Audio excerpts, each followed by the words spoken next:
Hi guys, Georgia Rose here. Welcome to my virtual community, Georgia Rose Connection. I'm so glad that you're tuning in. We're growing by leaps and bounds, and I hope that you're all finding these videos helpful to you in your life support, because they're really helpful to me. I'm learning a lot from your feedback, and I am fulfilling my soul purpose by talking to you all right here through this media.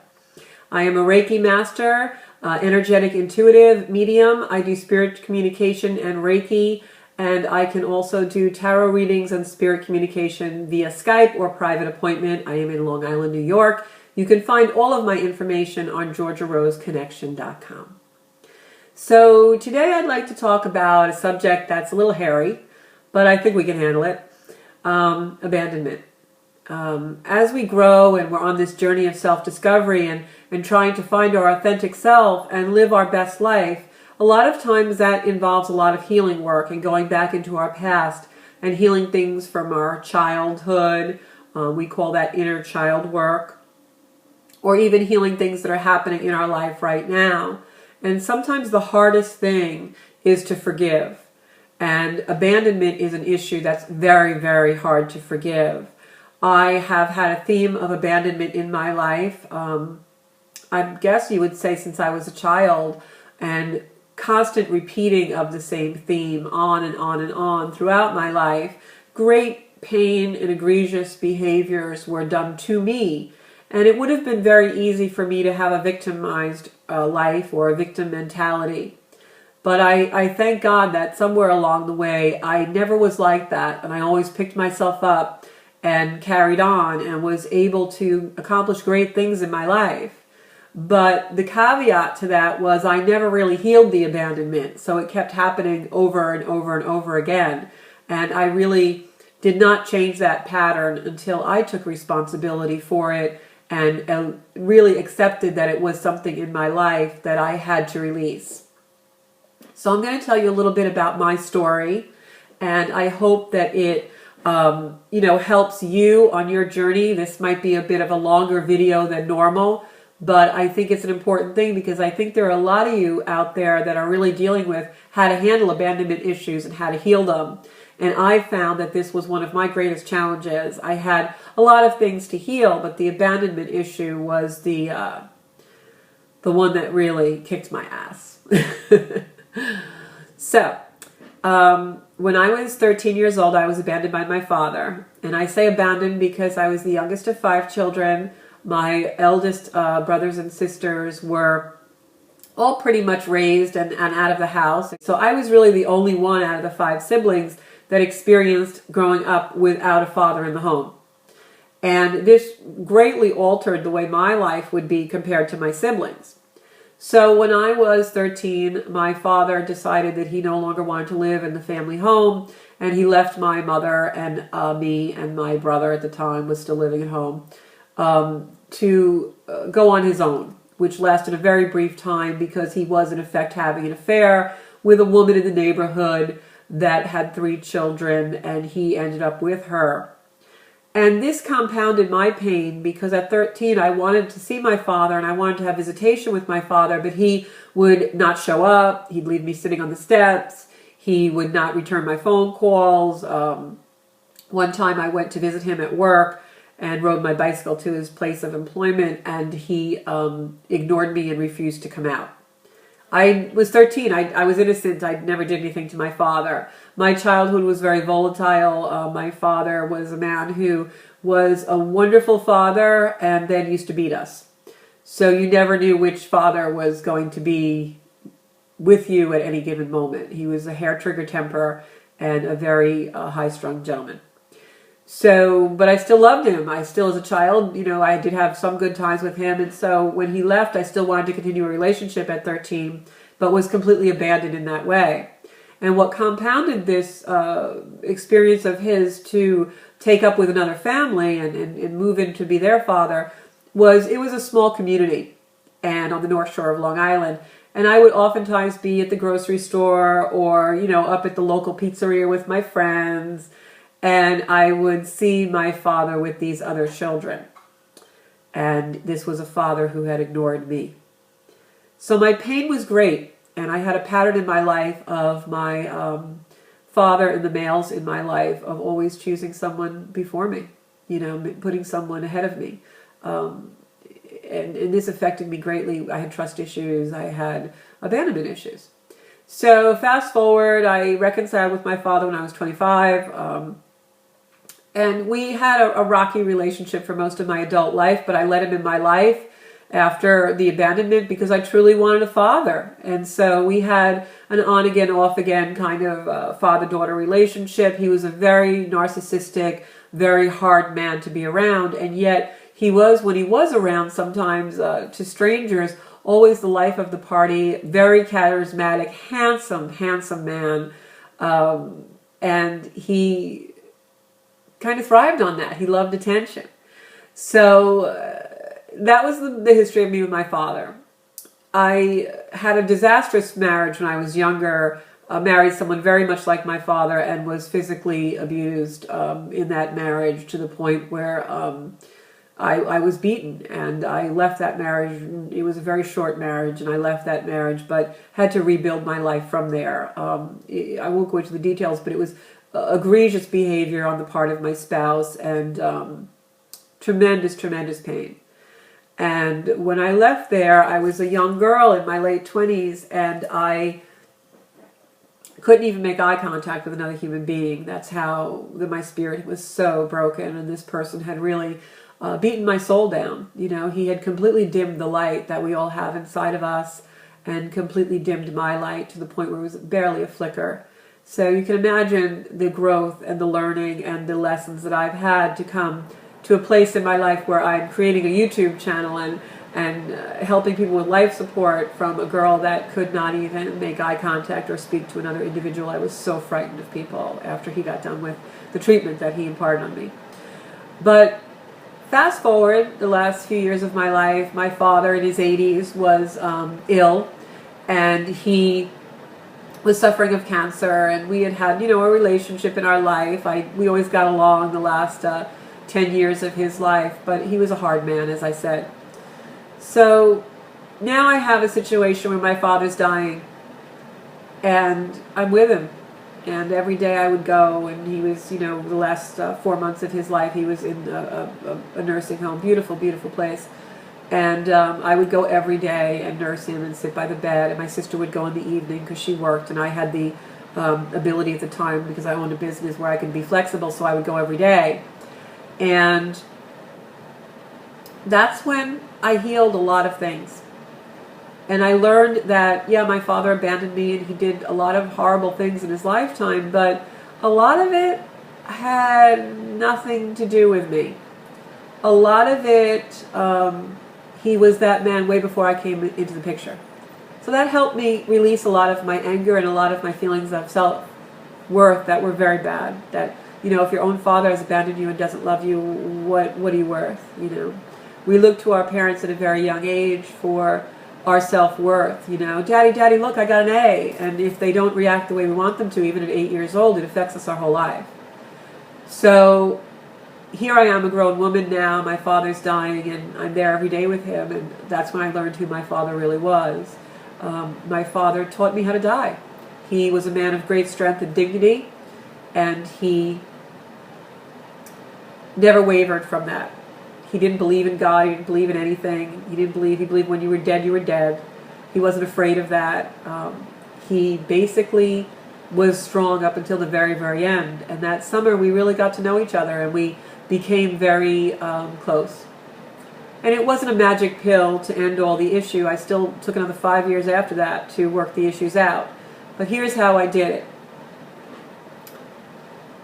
And the reason why it took 5 years is because my husband, who I was with for a very long time, we lived together a long time before we were married, and then we were married a long time. He did the same exact thing to me as my father. And when it happened, and my husband had an affair and left me for one of my friends and neighbors, a woman with 3 children who lived in my neighborhood. I remember the day he left, and I was completely blindsided by all of it.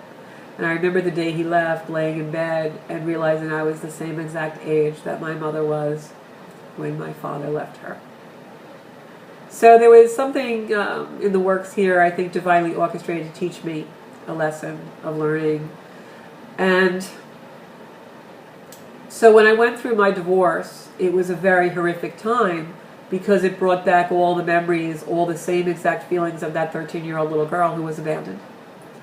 And I reached my lowest point in my life. Family had to come and kind of help me over the hump. And I met some wonderful people who became the soldiers that were the army that saved my life. Yoga instructors and spiritual people and grief counselors, and there was a lot of the story, which I'll go into in another video, that I learned so much about myself through the process. But all those people came through for me and taught me how to do things as I'm trying to teach all of you now. So my husband leaves, same exact way as my father, abandonment issue, huge, huge, huge. And I realized that I started to do yoga then. This was about 6 years ago. And I realized then that I had to forgive. Because if I didn't, I'd be a very sick person my whole life. I'd be angry and bitter and ugly and old and shrewish. And that's just not me. I didn't want to be that person. I wanted to be filled with love. So the forgiveness came for me when I started to realize that maybe I was taking too much of this stuff personally. Maybe my father didn't leave me at 13. Maybe he just had to leave the situation, the home life, the marriage, other things in his life. And unfortunately, I was part of the collateral damage. And maybe my husband had his own journey. And even though it was egregious behavior that was done to me, and it wasn't right, and I deserved better, maybe it had nothing to do with me in the long run, and it was something that he had to do for himself. And it was his journey to learn through his own pain of what he did. So when I finally started to look at things with less of a personal agenda, like these things weren't done to me, they were just part of what life is. And I stopped asking why. Why did my father leave me? Why couldn't he love me like other little girls have dads? And why couldn't my husband have been in my marriage with me and been faithful? And why couldn't that have been enough for him? Why did he have to go outside? And why do I have to have all this pain? And why don't these people love me? When I stopped asking that, and I started asking, where? Where are these things supposed to bring me? Where am I supposed to go from here? That's when my agenda changed. And it changed from one of sorrow and self-pity to one of, I'm going to use this to make my life better and make sure it never happens again. And so I started to forgive because I knew I had to have the strength in my body, the strength in my heart, filled with love and all good things. And that the anger and the sorrow and the despair and the grief were depleting that energy that I needed to live my best life and be in that happy space. I knew I needed all I could muster to get over it. So I had to get rid of the negative and go into the positive. And I guess you could say that I started to love myself more than I loved my father or my husband or what they did to me. And once I stepped into that space of loving myself more, the forgiveness started to come.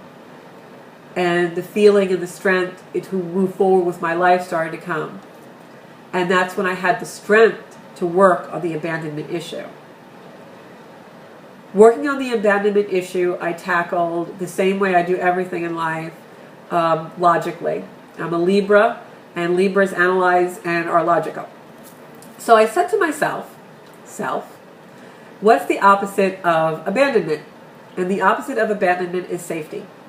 So I realized that I had to make myself feel safe in my own space, in my own life, without anybody else. For instance, instead of finding a new husband and a new boyfriend, I had to make myself feel safe somehow. So here I am now, middle-aged woman, working on this abandonment issue and realizing I have to make myself feel safe. So what I did was I stopped dating. I started to do things by myself. And I started to go on a whole series of exercises and mental introspection designed to help myself be safe and have the safety that I've always been grasping for from someone else my whole life. That insecurity, that feeling like I'm not loved, that feeling like I'm not worth anyone loving has gone away from my life, because now it's replaced with what I know I desire and deserve, because I'm safe. I feel safe in my own space. I can go on vacations alone. I can go out to dinner alone. I can go walk on the beach alone. It's like that Billy Joel song, My Life.